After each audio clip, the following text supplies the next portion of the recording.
School math বাংলার আরেকটি ভিডিওতে তোমাদের জানাই স্বাগত।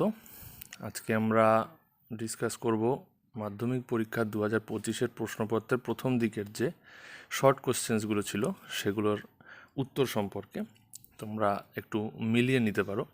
প্রথম প্রশ্ন ছিল ঊর্ধ্বক্রমে সাজানো কতগুলো সংখ্যা, তাদের মধ্যমা দিয়ে দিয়েছিল 64 হলে x+y এর মান কত। তা এখানে যেটা ছিল যে এখানে পদ সংখ্যা আছে 10টি, সুতরাং সেখান থেকে আমি n/2 = 5 বের করলাম। কেন?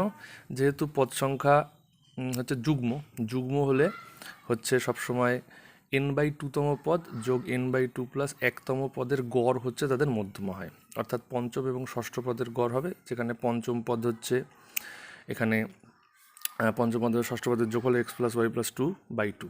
এবার মধ্যমা বলে দিয়েছিল 64, তাহলে সেখান থেকে আমরা পাচ্ছি এটা সমান 64, সমাধান করে পাচ্ছি x+y = 126, অর্থাৎ অ্যান্সার হয়ে যাবে বি।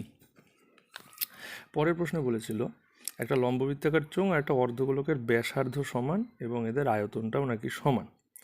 এখন চোঙটির উচ্চতা অপেক্ষা অর্ধগোলকটির উচ্চতা শতকরা কত বেশি। এখন ব্যাপার হচ্ছে অর্ধগোলকের তো সাধারণত উচ্চতা হয় না, অর্ধগোলকের উচ্চতা এখানে ওর এই যে ব্যাসার্ধটা এইটাকেই উচ্চতা ধরতে হবে।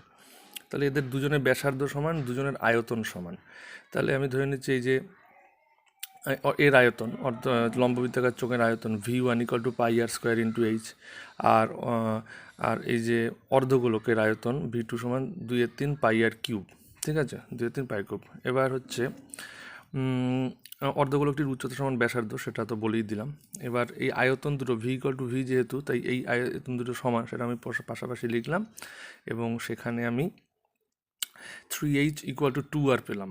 ঠিক আছে, অর্থাৎ r/h = 3/2, অর্থাৎ অ্যান্সারটি হবে r/h = 3/2 আমি বের করে নিলাম। তাহলে অনুপাত হচ্ছে 3:2 r/h এর, সেখান থেকে বলতে পারি r = 3x ধরলে h = 2x। তাহলে এবার ঐকিক নিয়মে সহজে করে নাও।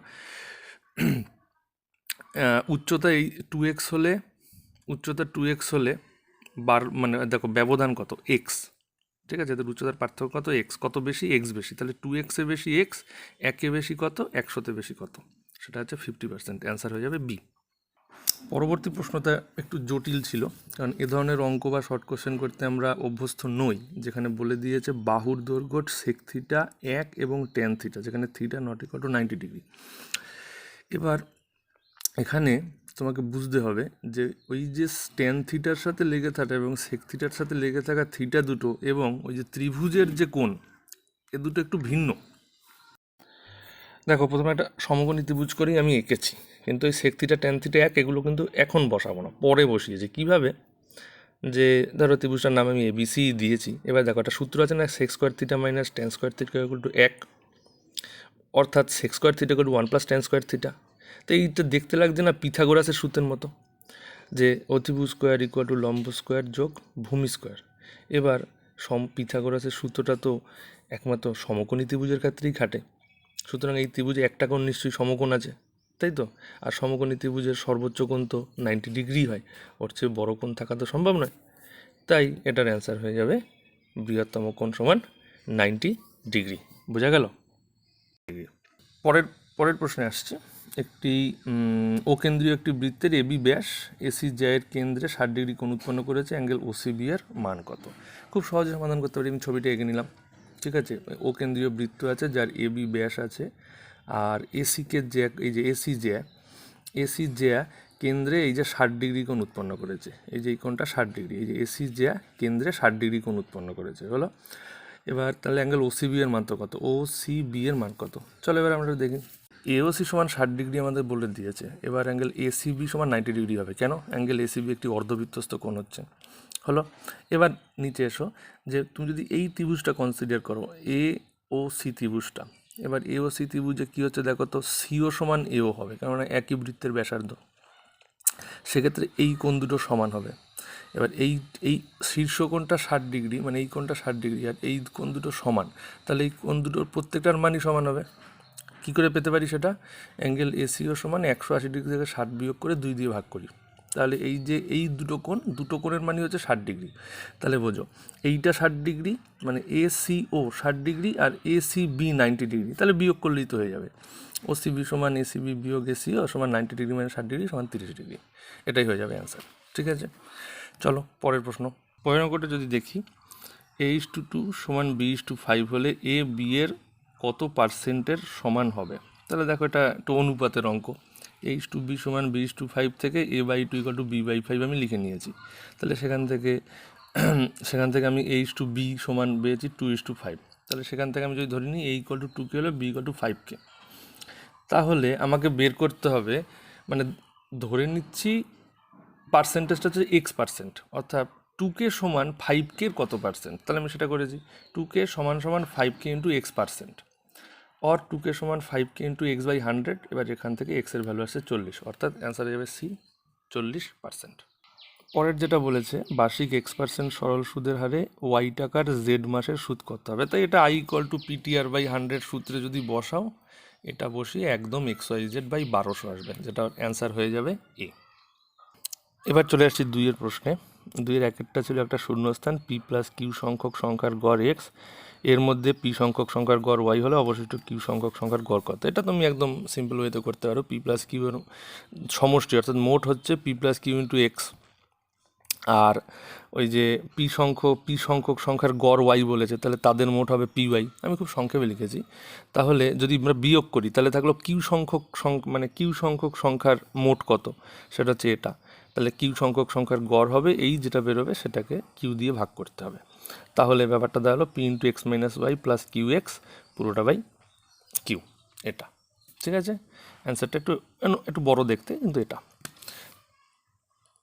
পরেরটা যেটা বলেছে যে আর একক দৈর্ঘ্যের ব্যাসার্ধ বিশিষ্ট একটি নিরেট অর্ধগোলক থেকে সর্ববৃহৎ যে নিরেট শঙ্কু কেটে নেওয়া যাবে তার আয়তন কত?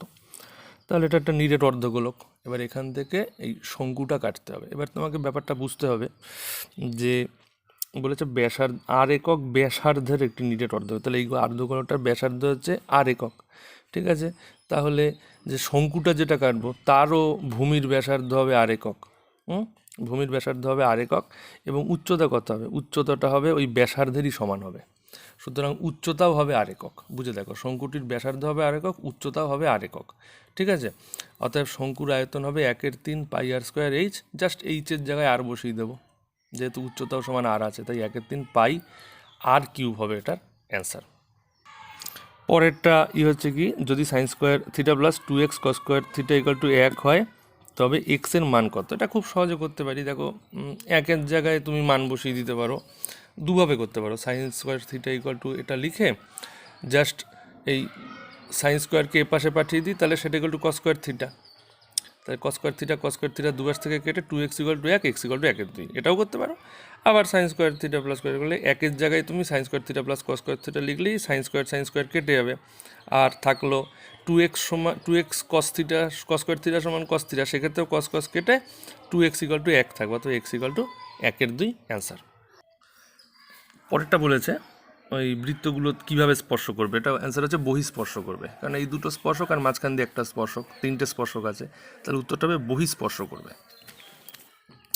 পরেরটা যে করণীটা দিয়েছে বলেছে ওখান থেকে x² + y² এর মান বের করতে হবে। তাহলে আমি দেখছি যেটা x সমান এটা সমান y সমান এটা = 1, তার মানে একটা করে লিখি। x = কী হবে 1/, এটা, আর y সমান হবে 1/, এটা। তাহলে x² + y² বের করো, জাস্ট এটা হোল স্কোয়ার এটার হোল স্কোয়ার। এবার তুমি লসাগু করো, লসাগু হচ্ছে এদের দুজন গুণফলের হোল স্কোয়ার, আর এই উপরে যেটা আসবে দেখো, প্রথম ব্র্যাকেটে এটা থাকবে না, তাই এটা হয়ে যাবে উপরে, আর পরের ব্র্যাকেটেও এটা থাকবে না, তাই এটা হয়ে যাবে উপরে। এবার এখান থেকে সূত্র লাগা, দেখো a + b² + a - b², এর সূত্রটা হচ্ছে 2 × a² + b², সেটা হলো। আর নিচেও দেখো এটা a² - b² এর সূত্র, তার হোল স্কোয়ার। এবার সেটা এরকম করে 2 × 19/169, উত্তরটা হচ্ছে 38 × 169। একটু বড় উত্তর, কিন্তু অ্যান্সারটা এরকমই হবে। 2-এর লাস্ট অঙ্ক যেটা বলেছে আমন, পিন্টু এবং ডেভিডের মূলধনের অনুপাত কত? দেখো বলেছে আমন যদি x টাকা মূলধন হয়, তাহলে ডেভিড হচ্ছে x এর 2.5 গুণ সমান এইটা, পিন্টু হচ্ছে x এর 1.5 গুণ সমান এইটা। তাহলে h2 p/d = এটা লিখলাম। এদিকে প্রত্যেকের থেকে x তো চলেই যাচ্ছে, তারপরের লাইনে ভগ্নাংশটাকে আমি ওই প্রত্যেকে 2 দিয়ে গুণ করে 2:3:5 করলাম, তাহলে ওদের মূলধনের অনুপাত হবে 2:3:5, এটাই হবে অ্যান্সার।